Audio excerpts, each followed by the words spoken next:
ও এই পারেও তো। জাকির ভাই, যেটা শুনলাম যে ৭০ সালে তো আপনি মোটামুটি ওই সময়টা বুঝতেন নাকি? ৭০ সালে যে বন্যা, তখন আমার বয়স প্রায় ৮ বছর। আমার বয়স তখন ৮ বছর। আমাদের ঘরের মানে একেবারে চাল পরিবার, মানে কার ছিল যে কার পরিমাণ আমাদের পানি উঠে গেছে দৌলতখানে।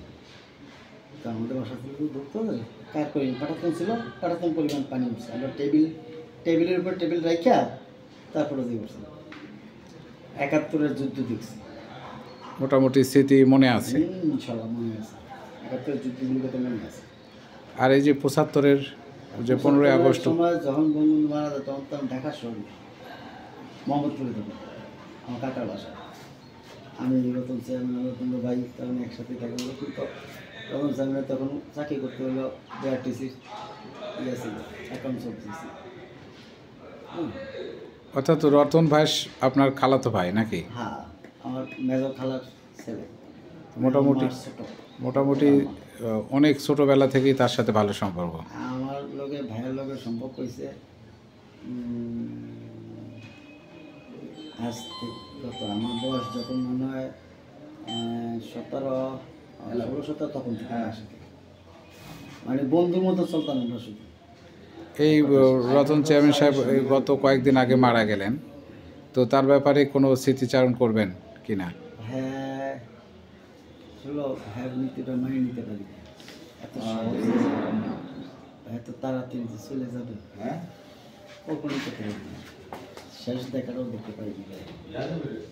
কারণ এই যে তখন তো ৯১ সালে আমরা যখন ২৭ সালে আমরা যখন এন্ট্রি করি, রতন চেয়ারম্যান আর আমি, তখন তো চেয়ারম্যান ছিল তখন রতন ভাই আর আমি যখন, আর আমার এক ফ্রেন্ড আছে কোর্শেদ মাস্টার, আমরা এরপর মাস্টার হয়েছি কোর্শেদ মাস্টার, আমার বন্ধু ছিল ভালো বন্ধু।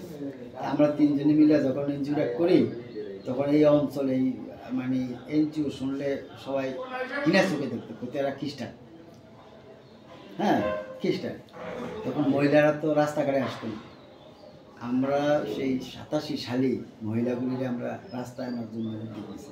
তো সেই তার অধিকার যাতে সে ফিরিয়ে আনতে পারে, সেই প্রচেষ্টা আমরা শুরু করছি। তখন ভোলা জেলায়, বিশেষ করে ভোলা জেলায় টোটালি 2টা প্রতিষ্ঠান ছিল সেই সময়।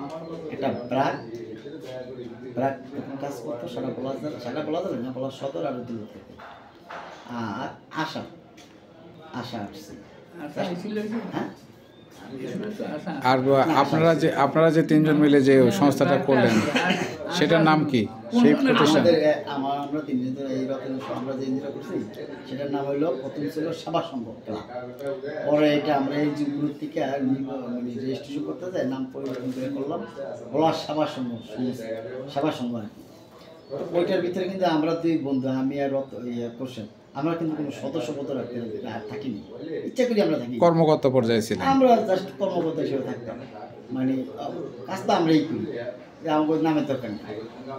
এরকম মেয়ের সভাপতি সে নিজে বানিয়েছে, আমি মনে করি এমনি কমিটি করে না, কোনো সমস্যা নেই, আমরা খালি থাকি, আমরা দরকার কাজ করার দরকার সমাজে। তখন মোটামুটি কিছু কাজ আপনাদের ছিল। আমরা দেখা গেছে যে ৯১ সালে আমাদের প্রথম যে কাজটা করি, যেটা আমরা টোটাল ভোলা জেলায় আলোড়ন করি, সেটা হলো আপনার উষার একটা ত্রাণ, একটা ঘূর্ণিঝড় গেছে তখন ভোলাতে, উষার ত্রাণ দিতে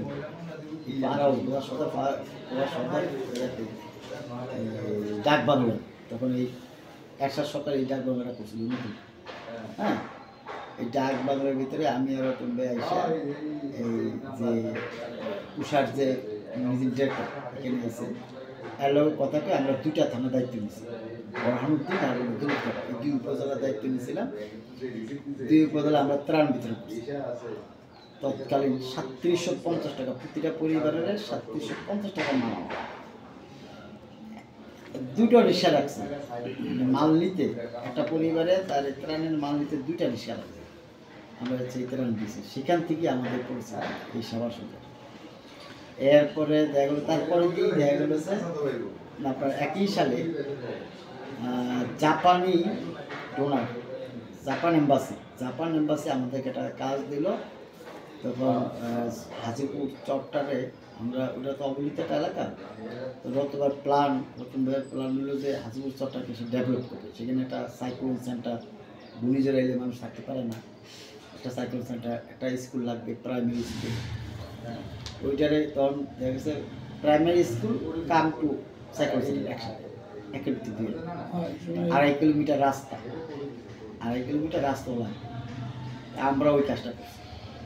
এটা করে আমরা বেশ ভালো একটা ইয়ে করলাম, আগাইতে পারলাম। পাবলিক আমাদের প্রতি একটু সহানুভূতি দেখলো যে না, আসলে এরা যে এনজিও করছে, এরা তো ওই কি খ্রিস্টান মানুষ সেবাই করে, আর এরা যে সেবা, আমরা যে সেবাটা দিচ্ছি সেটা কিন্তু জনপ্রতিনিধিরা এরকম সরাসরি দিতে পারে না, কারণ বিভিন্ন ধাপ আছে মেনটেন করতে। আমরা তো ধাপ মেনটেন করি, আমরা সরাসরি দেখা গেছে যে অসহায় তারা আমরা খোঁজ করে তার নাম লিস্ট করি, তাকে আমরা দিই। যেমন 93 সালে 600 ভান্ডিল টিন, তাও জাপান এম্বাসির টাকা, 600 ভান্ডিল টিন আমরা বিতরণ করছি। প্রতি পরিবারের আমরা 2.5 ভান্ডিল করে টিন।